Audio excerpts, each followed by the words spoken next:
Good evening and welcome to Wednesday Night Wellness Live. I'm Dr. Andrew Merrill here at Nightlight Chiropractic, and this is the video that we do every single week that gives you, the viewer, the chance to talk with Nightlight Chiropractic and tonight my special guest, Mr. Patrick Diver, about all things health and wellness. Tonight we're going to focus specifically on personal training. We're going to focus on exercise. We're going to focus on being active, all these things that we're telling patients week in, week out. But realistically, we don't do much active rehab here, and so we wanted to bring in Mr. Patrick Diver today so that he could talk to us about what he does in his personal training studio and how you can apply some of those principles to what you do in activity so that you can get the most out of your health and exercise.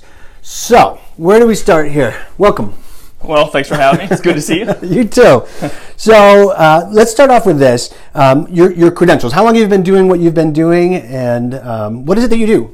Well, I own as you know, a personal training studio. It's called Strength Clinic. It's on the west side of College Park, and I've been doing it about 18 years now. So, long time. And as far as credentials go, as you know, my background is actually sports medicine. So initially I started off as a certified athletic trainer, and then that just kind of morphed over time into just doing personal training. So I don't do rehab per se, but we do obviously run into a lot of issues that people have with, that we've collaborated on in the past with different joint issues and whatnot. It's such a fine line too, right? Between personal training, just staying healthy versus getting back to being healthy. I mean, I think we're always going through, all of us are always going through some portion of that, right? I mean, even if it's not a diagnosed shoulder injury, my shoulder hurts sometimes after I lift, so it's kind of rehabbing and maintaining that. And a lot of times what I tell people what I do is essentially physical therapy for already relatively healthy people. Right. So it's, as you say, it's kind of all in one. Yeah, it's all just a spectrum there of health to sickness to wellness. So I want to talk a little bit about Strength Clinic Orlando too, because it's a very different model, one that we don't see. I've never seen before. You know, when I went to train with you, God, it's been a couple of years now when I first went to train with you. It's very different than like a box gym. It's very different than maybe some of the in vogue styles of exercise now. Can you summarize it for us quickly, or we're going to pick through some of the bigger, broader strokes that you've done, but what's your elevator talk on that? Yeah, so Strength Clinic is, as the name implies, we focus on strength training. As we've talked, I believe building and maintaining muscle mass is probably the most important thing you can do for your physical health. And so that's our motto. We focus strictly on strength training, but we do it in a manner that's joint friendly. We're very conscious about only doing exercises that are protective of the joints and won't cause further damage. If a lot of our people, they're 40, 50, 60 plus, they've had a lifetime of accumulation of injuries, sports injuries and car accidents and just general wear and tear. So it's not unusual for someone to go seek out some sort of fitness solution in their 40s or 50s or 60s, and they just flare something up. And I recognize that, so everything we do starting off is designed to be joint friendly yet effective and help them increase their strength. We were talking just a minute ago before we started the video here about how in January, the first part of January here at Nightlight Chiropractic, we get a little bit slower, right? So we don't see as many patients, deductibles reset, patients are working hard on their New Year's resolution to get fit. But then the second half of January, we get bombarded with new patients and old patients alike who have injured themselves doing whatever they're going to do at the gym. So I wanted to go over some of those ironclad rules, I think that you call them, from Strength Clinic Orlando that are really applicable not just for getting good results, but also for maintaining that safety so that you, the viewer, don't become another victim of overtraining or training the wrong way or doing the wrong thing to injure yourself. So where do we start talking about ironclad rules? Okay, so what Dr. Merrill is referring to is I put together my own video at the beginning of this year in January 2019. It's called the... Yeah, where'd you find that? Yeah, what's the name of that or the website? Okay. On YouTube, you can search, my name, Patrick, and last name Diver, spelled like diver, D-I-V-E-R, and we can probably put a link. Absolutely. I'll throw that into the comment section. I'll have Christy throw it in the comment section. But I put together this video for Strength Clinic, and it's called the Ironclad Rules of Strength Clinic, and the whole idea was to put together a video that summarizes what I believe is a really practical approach to maintaining fitness throughout a lifetime.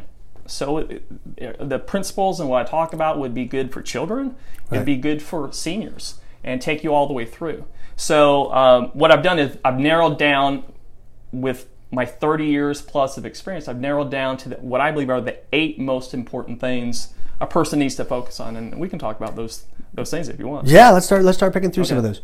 So the first one is, and we touched on this a little bit, is I think it's critical that a person really protects their strength, because as we get older, as we mature from children to adults, we gain physical strength. But then around 30, give or take, we start losing physical strength.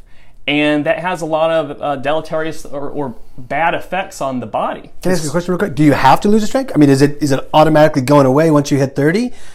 Well, if you don't do something to actively challenge your strength, yes, it does. You're losing. Yeah, right. You're losing it over. Now it's gradual, so you don't just look in the mirror one day and you're strong, and the next day you're not. But it's, you look at your parents or your grandparents, and you see smaller frames. You see in weaker people, and there's effects to that. And my whole thing is, with the first ironclad rule, is you want to focus when you're thinking about fitness or just thinking about general health. You want to focus on building your physical strength. Right. So not cardiovascular necessarily, or actually by definition, we're not talking about cardiovascular exercise. We're not talking about yoga. We're not talking about anything except muscle strength, right? Not heart strength necessarily, like muscle strength. Muscle strength. Okay. But muscle strength and your muscular system does tie into the cardiovascular system. Right. It all ties together. Right. So, but I do believe if you're to look at your health and fitness life as a pyramid, strength training should be at the bottom of that pyramid. Right. And you can do yoga, and you can cycle, and you can do tennis and things like that, but that's more kind of further up, and that's kind of based on what you find fun. Right. And some people like yoga, some people like cycling, some people like swimming. Sure. But it does not fill that role of strength, muscle strength. Right. What I would say are incomplete strength building. You can build some strength doing yoga, of course. You can build strength playing tennis. Right. But if you want to maximize your strength, and I believe everybody should focus on maximizing their strength, it's going to start with actual strength training exercises, and they can be done safely and really efficient. I mean, you can be done in 15 or 20 minutes, and you can really just do that once a week. It's fine. Absolutely. I wanted to say hi to some folks out there watching who are saying hello real quick. If you have questions, comments, throw them in there. We'll try our best to answer them as we're going through some of these ironclad rules here. Okay. The second one, if we want to continue here, is you want to train with intensity. So a lot of people, when they're starting off strength training, they'll get, say, 5-pound dumbbells. Right? They have those 5-pound dumbbells in their bedroom. But the thing is, your body adapts to that the challenge of those weights really quick, so you're not constantly pushing yourself, and your body really sees no reason to keep getting stronger. Right. It gets used to that 5 pounds, and that's as much as it needs to do. It's not going to go beyond that ever. Right. Okay. So you want to train with intensity. So you really want to challenge your muscles with each workout. And if you don't know how to do that, well, that's when you want to seek out someone that can teach you how to do that safely. Because everyone, doesn't matter the age, like I said, could be children, could be teens, could be adults or seniors, even people in their 90s can strength train safely if done, if taught well. Absolutely. And you're right, that foundation of knowing what you're doing, I think, is the cornerstone of the safety portion that you talk about, right? So you could just run out and try and get strong at the gym right now, right? Or in your bedroom, if you have enough weights or whatever, you can do that. But I'm not sure that that's going to be safe, even if it is going to make you stronger. Right. I'm sorry. All right, so moving along, the third ironclad rule is respect your joints. And so that really ties into the chiropractor. To that, in that a lot of people get involved with different fitness programs, and they end up flaring up old injuries because they're not aware of how they're doing the exercise is going to affect that old injury. Absolutely. Or hopefully, or you really want to avoid creating a new injury. As they say, if you get hurt in a health club, well, something's wrong. So you really want to respect your joints and make sure. Also, if you're starting a program and you're having pain in a joint, you want to back off completely until you figure out exactly what's going on. The big mistake people make, and I know you see this, is they feel something a little bit, but then they go back to the gym and they do more, and until the worst is if they don't even leave, right? So they hurt themselves, and I'm like, so you came straight here? No, I finished up the last half hour of my workout. It's like, you're just asking for this. Why are you asking for this? Right. So you want to stop. Right. Stop. Like if I'm working out and I feel something, I just stop immediately. And if you're gardening, you see a lot of that. People get hurt gardening. Don't go work out until, if you have an injury while you're gardening or doing whatever, don't work out until that's subsided. Right. Unless you really know how to work around that. Absolutely. So just a second ago, I had a patient of mine ask a question. She wanted to know if it's possible for a person to be too broken or too unhealthy to ever start on that path of getting strong. And so I'm going to let you kind of jump in there and answer. I know that you don't know the patient, and I don't think it really matters because I think I know how you're going to answer the question. Right. Well, actually, yes. You don't want to do anything. No, joking. No, of course not. Like I said, there's studies with 90-year-olds that we've significantly improved their strength. And I mean, for someone of that age, that's the difference between mobility and no mobility. Absolutely. So a trained professional that knows what they're doing will be able to take someone really with any condition. I've trained cancer patients. I've trained people, hip replacements, knee replacement, all that stuff. Really, training is probably the best thing, regardless of your situation, you could be doing if it's done right. Maybe more important, depending on how far into that sickness or unhealthy spectrum you are, for you to get back onto the spectrum of towards health or wellness or whatever you want to call it. So, good question, but no, it's for you too, the viewer. Yeah. I'm sorry, where were we? Back to the ironclad rules. Back to ironclad rules. I'm real big on, one of them is to systematize. So building systems, because it's real easy for people to say, well, you just need to create new habits. Well, there's a lot of weight. What's that mean to create a new habit, and how do you create a new habit? And it's going to take forever. But what you can do is you can create a system, and if you do that system consciously and you do it enough, eventually it turns into a habit. And once you have enough of these little habits, they become a new lifestyle. Right. So a system could be, for example, we all need more sleep, right? So it's real easy to get caught up and to stay up an hour or two too late at night. So a system could be setting an alarm to go to bed, right? So if you need to go to bed at 10 p.m. every night, set an alarm at 9:30 to remind yourself that it's time to go to bed. So that's a good system. Or let's say you want to increase how much fruit you're eating or your vegetables you're eating. A good example, so I would say if you're going to try to eat 2 or 3 pieces of fruit a day, maybe you could have a system as soon as you wake up, you grab a banana. And that's as you're getting ready for the day, you're eating that banana. And I know a lot of you people aren't eating any fruit. So if you implement something like that, these are just little systems. Right. Again, when you add them up and you do them enough, they turn into habits, and over time it becomes a lifestyle. Because if someone says, well, you need to change your lifestyle, that's pretty daunting. Right. It sounds impossible. Yeah. But you can eat a banana tomorrow morning. You can also schedule in your calendar your strength training session. Whether you're doing it by yourself at home or with a trainer or going to a gym, you can write it in your calendar and kind of build that system. And over time, the habit will take place and you have a new lifestyle. It's so funny that you're mentioning all these things. So if you look back in the Wednesday Night Wellness Live library there on YouTube or even on Facebook, we talked about sleep and how important sleep is, and we talked about setting a bedtime for yourself, because everyone has a wake-up time that's already set, so you might as well set a bedtime so you can make sure to get those hours, and that's easy. But we also did a video talking about habits.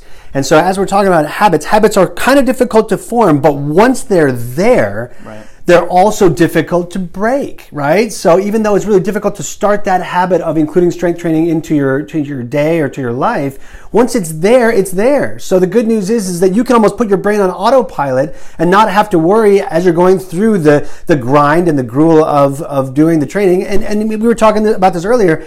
As fun as you can make it, it is still what it is, which is trying to make a muscle change shape, change size, be stronger, and it's not always exactly fun, right? I mean, it's not as good as like eating potato chips on the couch, but it's as fun as it can be. So once the habit's there, it's on autopilot. You don't have to worry about it anymore. So that's good news. All right. So what's the next ironclad rule? Well, we can go through the last few pretty quickly, but one is to keep records. I think it's really important if you're working out that you write out the exercises that you're doing and how much weight you're using and how many repetitions you do. You need some sort of record to know the next time you do it, are you in fact improving or what's going on? And over time, you will accumulate years. I mean, I have years and years and years of workout records. I can look back on and see progress. See progress and see what you're doing. It's really easy, especially with today's apps. I mean, you can keep track of everything on phone apps now. I'm also a real big believer in the one record a person should keep is their weight. And I know it's kind of controversial. Some people, I recognize that fear of the scale, it's a real thing. It's a real thing. I understand. But a great way to do that, especially with these Bluetooth scales, is to weigh yourself every morning as soon as you get up. And that Bluetooth, it will go up to an app on your phone. And then what you want to do is not really look at that daily weight. You want to look at the weekly average.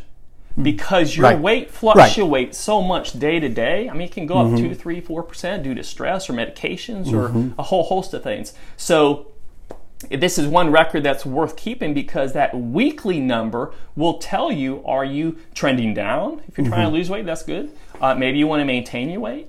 Or you could be trending up. And that weekly measurement helps avoid the daily, I lost weight, I gained weight, and the emotional roller coaster that come with that. It's that weekly average we're looking for. Worrying about that one meal or that one moment or whatever. We had a question here come in, Patrick, about supplements for increasing muscular strength.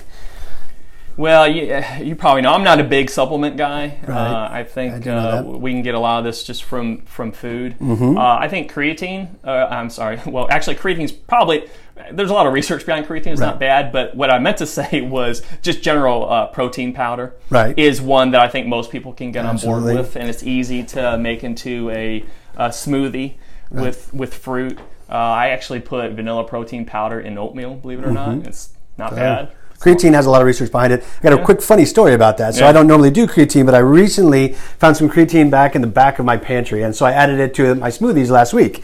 And so I kind of ate unhealthy over the weekend. So I get back on the scale on Monday morning, and I'm like, I have gained 6 pounds. What happened here? And a lot of that, the good bulk of that is just from the creatine because it forces a bunch of water into your cells. So luckily for me, I didn't do 6 pounds worth of damage. But back to that fear of the scale, I normally don't have that, and I do typically weigh myself. But creatine will give you a little weight gain boost on the front end for the first couple weeks, just from water weight gain. But it will increase your muscular strength as well. So just expect that creatine and protein powder are the only things that research really suggests. One more quick question about intermittent fasting before we jump back to those ironclad rules. I like intermittent fasting. It's something that I stand behind and talk about because of sustainability, right? So ketosis, difficult to maintain. A lot of other diets, either difficult and or expensive to maintain. I'm all about making things super cookie cutter easy for people. What's your take on intermittent fasting? The research is pretty good behind it, but I think it depends if it works for you. Absolutely. If it works for you, then well, it works, right? but that's basically perfect. What the research has shown. Is it superior? Well, if you're the type of person that only wants to eat once every whatever the time frame is, it might work for you, and it's absolutely fine. Good. I like it. All right. Where are we on the ironclad rules? Just two more, or actually, just a couple more here. So one of my ironclad rules is to be stoic. So stoicism is an approach to training where basically you're just coming in, you're doing the workout, and you're leaving, and you're not making a big drama about it, and we're not throwing like windmill bro high fives. Well, maybe after you're done. But the problem is this. A lot of people, because maybe it's not so comfortable to work out, they'll complain about it. Sure. And that complaining, sometimes they'll do it on social media, and it kind of rewires the brain. And complaining begets more complaining. And if you're complaining about it, it kind of indicates that you don't want to do it. And again, the Ironclad rules are all about sustainability of fitness. So I put that in there because I want people to realize what they think matters. And if your headspace goes in a negative way, it's going to affect how long you actually train. So I try to maintain a stoic approach. When I'm working out, I do the exercise, I move to the next. I try to teach my clients to do the same thing without them, complaining about, oh, you're killing me and stuff like that. You want to kind of try to don't let those thoughts out, or don't verbalize them, or it's important for long-term. And that's not just for your benefit that people aren't complaining around. Right, no, it's for their benefit. Yeah, and so we reiterate a lot of that here. When I ask how you're doing around here, it's, people are like, oh, I don't really want to complain. Well, I want to hear what's wrong with you. But at the same time, if you focus on that, you're going to get all that negative energy and you're not going to get better. We have to start with kind of a positive attitude. Yes. The process might not be so much fun, right? You come in here, we're adjusting, we're doing manual therapy. It's uncomfortable for you, but the end goal is what we're all talking about. So understand the process isn't happy fun time. It's the end goal or the end product, right, which in the case of strength is what you're going for. Mm-hmm. So I like that, stoic. All right. Yeah. So tying into that is the next one. We only got two more. So this one is you want to try to keep a relaxed focus. So what's that mean? So it's kind of the yin and yang of it all. So the relaxed part is for the long term, if you're pursuing fitness over the long term, you don't want to be too into the details and weighing yourself 5 times a day and just being overly uptight about your workout and worrying about whether this is working or that's working. So people that have success with fitness, they don't think about it that much. Okay, so but by the same token, so you want to be relaxed, but that other half of that is you want to have a relaxed focus.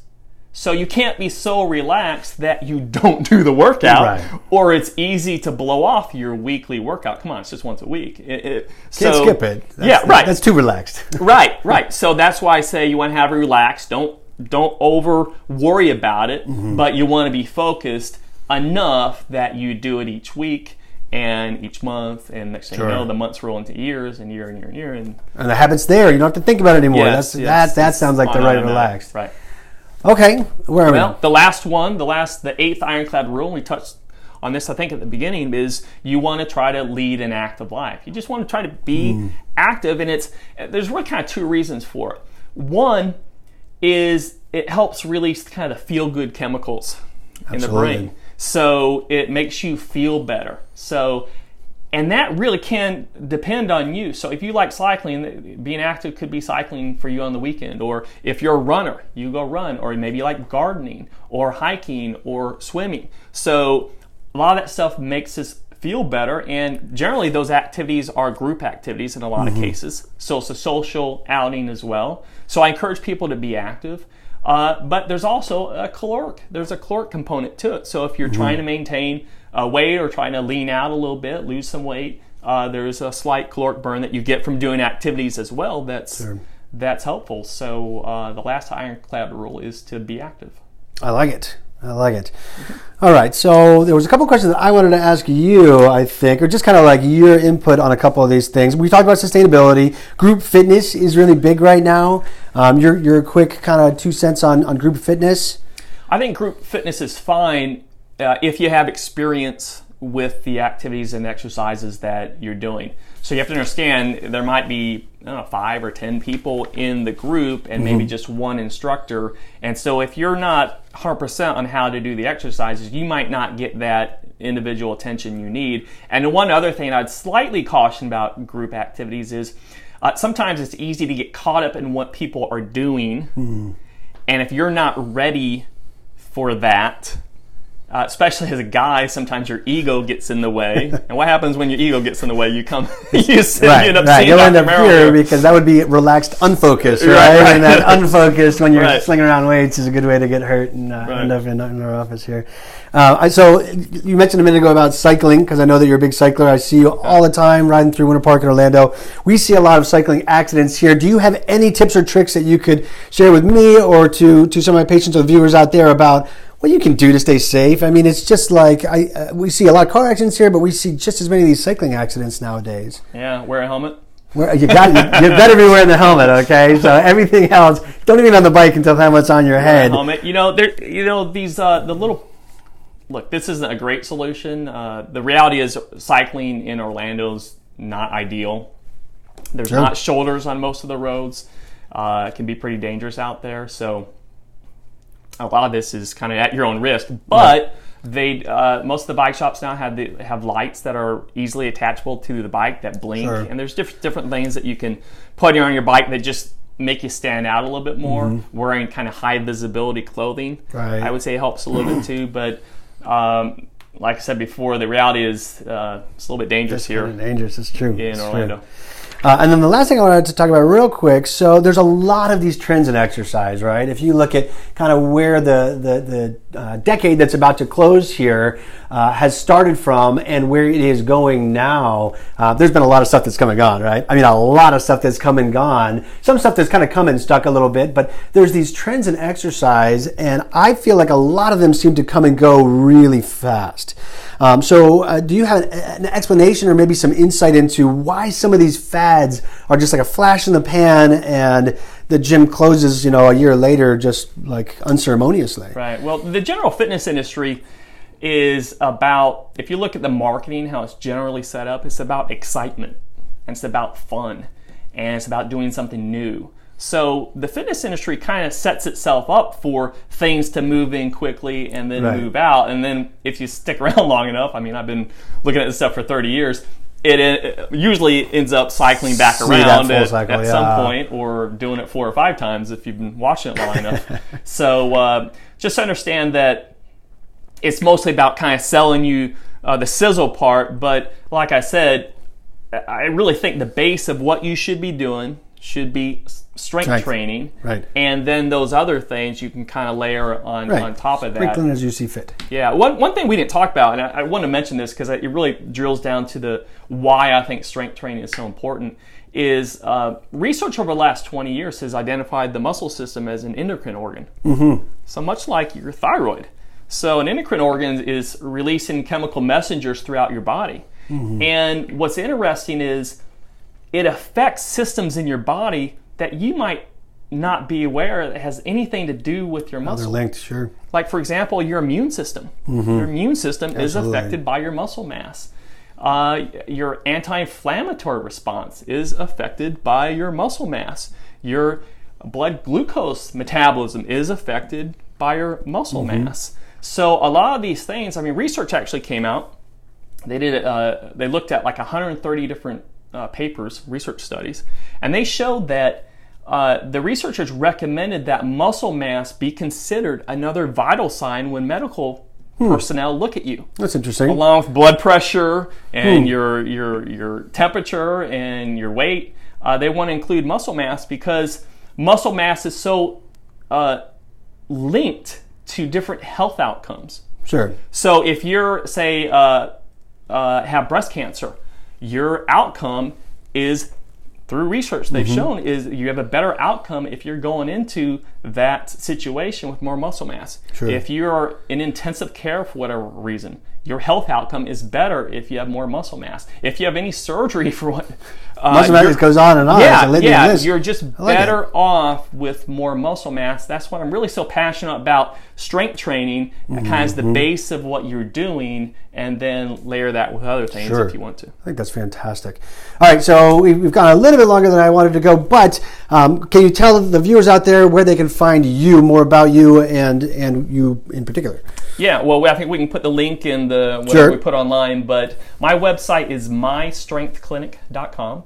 It's mystrengthclinic.com. You can also find me on Facebook at Strength Clinic Orlando, and all the contact details Will be underneath in the comment section there.